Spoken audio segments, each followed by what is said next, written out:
Well, I'm live again. We'll see how this thing works this time. I'm having to do the whole thing all over again because the microphone didn't pick up properly. So here we go. Set November. Feeling past September and October. November 7th, 2021. We're going to talk about I've had it. Boy, I really have had it today. I done had about all I feel like fooling with. So, hopefully, y'all can make it through the end of this video without me being too overwrought. So, how many times have you felt like that? You just had it. You did. You can't take like one more anything. You know, no matter if it's at work, at home, you're visiting somewhere, whatever. You just, it's your last nerve. Anyway, sometimes people will ask you to help out. And like most people, you'll say, oh, sure, I'll be glad to help out. Well, that's what we're going to talk about. That you've had it with the helping out. You're not alone. Helping out is really what makes us part of the civilized human society. This generous mindset that we have. We always want to do things to help out our friends and our family and our church or organization, our community. We're just like that. Humans in general are a helpful lot. I mean, really. However, there's a couple different kinds of people that want your help. The one kind is unscrupulous, could care less about you, your family, your anything. All they want is a body to put in place so they can say they've got help, and they could care less how much stress it puts on you. Then there's the other people that ask for help, and they sincerely want to know if you can help. And if you accept, they figure they've looked at their schedule and they feel like they can handle this. Sometimes the good-meaning people inadvertently, because you hadn't told them everything, put stress on your life, not meaning to. Anyway, we help for a lot of reasons, and fear of rejection seems to be a primary cause of volunteers not fulfilling what they volunteered for, or doing a not really good job at volunteering. It's being helpful is a good thing, but being helpful because you feel like people are putting pressure on you, or they put a guilt trip on you or something like that, that's not a good thing. Never do something because you're guilted into it.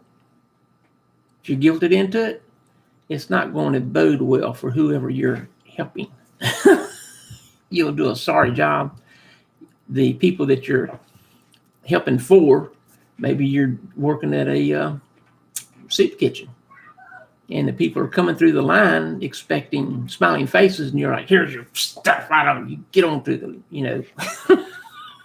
that's not the kind of help they want. Anyway, so what do you do? What do you do? Well, evaluate what you're being asked to do. Is it time intensive? Have you got the spare time, the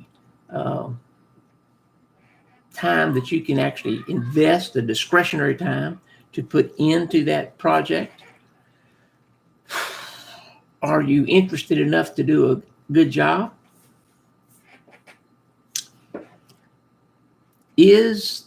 Are there elements that you need guidance on, and is there someone there to help guide you? That's really important. Over the years, I've had my wife and I volunteered a lot, and we've we've done some things until I learned to say no. I remember once I learned to say no, we were attending a new church actually, and these people came up. This lady came up. Let me rephrase that. And she said, "We understand you've worked with the children's ministry for years and years. We need somebody in the children's department. Here's these books." Let's see if I can get that all on the screen. I can't get it high enough. It was like 2 feet thick of books. She hands them to me. She says, "These are the books. We need you to start next Sunday," and left. Well, before she left, I said, "We'll pray about it." And she was like, "Oh, okay, whatever." And off she went. So that was one Sunday. On Wednesday, I came back, gave her a big stack of books and said, "We prayed about it and we don't feel that we can do this at this time." Oh boy, was she ever upset. She was mad because we chose to defy her desire to have us work in the children's department. She took the books, and for the next several years that we were at that church, she wouldn't even talk to us. And when we were doing our one of our children's graduation, one of their children happened to be graduating at the same time. We were in the same room. She didn't even want to look at us. And this was years later because we had not done what she demanded that we do. That's ludicrous. Ludicrous. Look it up. Anyway, anytime people try to guilt you or shame you or get mad at you because you won't do something, don't hang around them. Don't be around them. Don't have anything to do with them. They have the wrong spirit, and it's not a God spirit. I can tell you that really quick. So anyway, but a lot of people are guilted into helping, and I have been in the past till I learned better. You must be aware of your own obligations and responsibilities to your own family first. Now, some people will use that as a crutch and say, "Oh, I can't help because I got to do this." Wait a minute. What do you mean you have to take your daughter to soccer or your son to baseball? Aren't there two parents? One of them could do that, and you could do this. We're asking you, we're not asking your spouse. So you also have to not do that. Don't try to use your kids or your family as an excuse not to do something.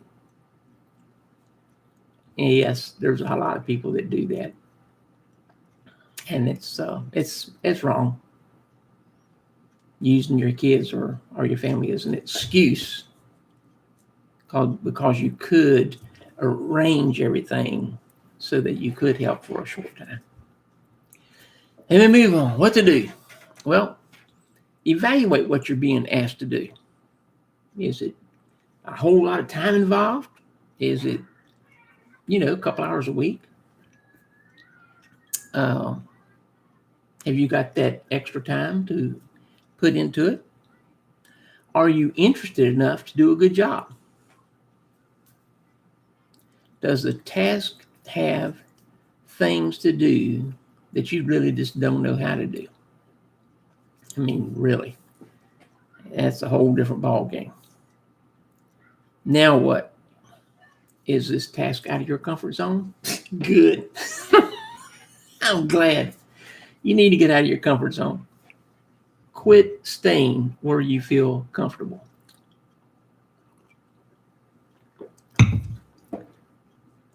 Assess your motives for volunteering.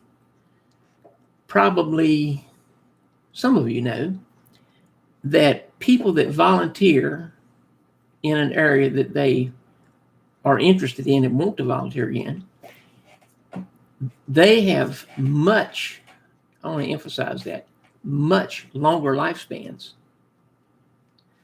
than people with the same background, region where they lived, diet. Their lifespans are significantly longer. I was amazed to find that out. Their health they have much better health. They feel better. They're more upbeat. You know, even their skin shows it. I can't explain that, and the researchers couldn't explain that. But even your skin looks young. I don't know. They tend to not be overweight, and they tend to have a more upbeat, positive life in all areas. And even when they have glitches in their life, they just keep moving forward with what they've been doing, and the glitches seem to just work out. Well, I don't know how many years they did this research. I don't want to tell you a time because I actually don't know. It was over a number of years, over a lot of volunteers, and the results were consistent, all ages, all everything. Well, if your motives are good, what you do, what you volunteer for, is going to turn out well. If your motives are just to get ahead because you've heard that volunteering gives you opportunities, and you're thinking, hey, if I volunteer, I'll have this opportunity, and well, that's not right. That's not the right reason to volunteer. I'm sorry. You need to volunteer because you want to do whatever it is they've asked you to do. Don't volunteer to get ahead. You won't get ahead, and the people that you're volunteering to help won't be helped. That's sorry about that. Anyway, so I did anticipate some questions, and this one stuck in my mind. What if I don't know what I was getting into? That is the primary, the base, the number one thing I've heard all the years I've been doing stuff. What? I didn't know this was involved. Well, you've got to find out what you're really supposed to do. Don't take the surface stuff that people tell you. They only give you the good stuff and maybe just a portion of the bad. No, dig into it. Say, look, I want to know how much time is involved. I want to know what you expect me to do, and I want to know what results you expect. Because if I'm going to commit to something, I'm going to commit to it. Period. So, and let me go back to my notes here. If the people or a person that has wrangled you into volunteering is mature, and you find out you've just got more than you know what to do, you can go to them and say, you know what? I've done bit off more than I can handle. I cannot lead this task force, this volunteer job that you want me to do. I would be willing to help if somebody else will take the lead, but I just can't do it.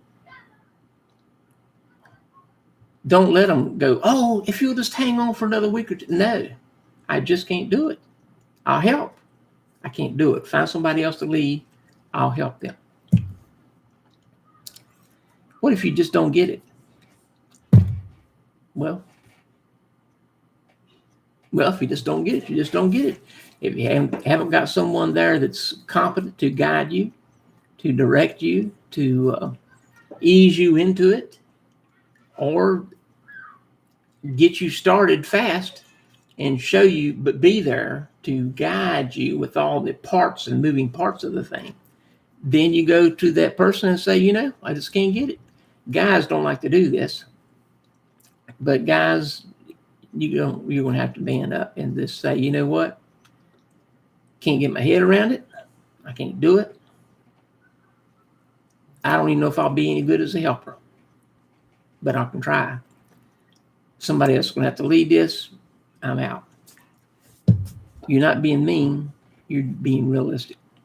Let me wrap this up. Oh, www.astepabove.life is our website. Go to my Patreon site. Let me get that up here. www, of course, .patreon, patreon.com/a-step-above, and become one of my Patreon monthly supporters. Two of the benefits, the main benefit, of course, you get my newsletter for free. And number two, you get a free copy of every book I write every year. As long as you are a monthly supporter, you're going to get a copy. If I write one book, if I write 5 books, you get a free copy. And you know what books cost? $15, $20, $25 a pop. You get a free copy of every one of them for being a Patreon supporter. Tier 2 supporter. Let me clarify that. Okay. Anyhow, here's what I finished up with. Take charge. Have a true sense of what it is you're being asked to do. Excuse me. Take note. Deem whether or not you have the time and skills to achieve the goal. Evaluate. Know your why. Why are you taking the time to do this? And seek to put forth your best effort to achieve the intention of the task. What I mean by that is, few of us could do a task perfectly. However, if you're doing your best to move toward the intention of the task, then the results will be positive. They'll be what they should be. So one of my quotes was from Albert Hubbard. He was an astronomer. Down in their hearts, wise men know this truth. The only way to help yourself is to help others. So this week, go out and help somebody. Make it a incredible,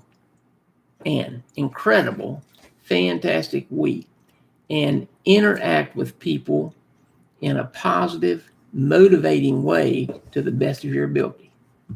See you next time.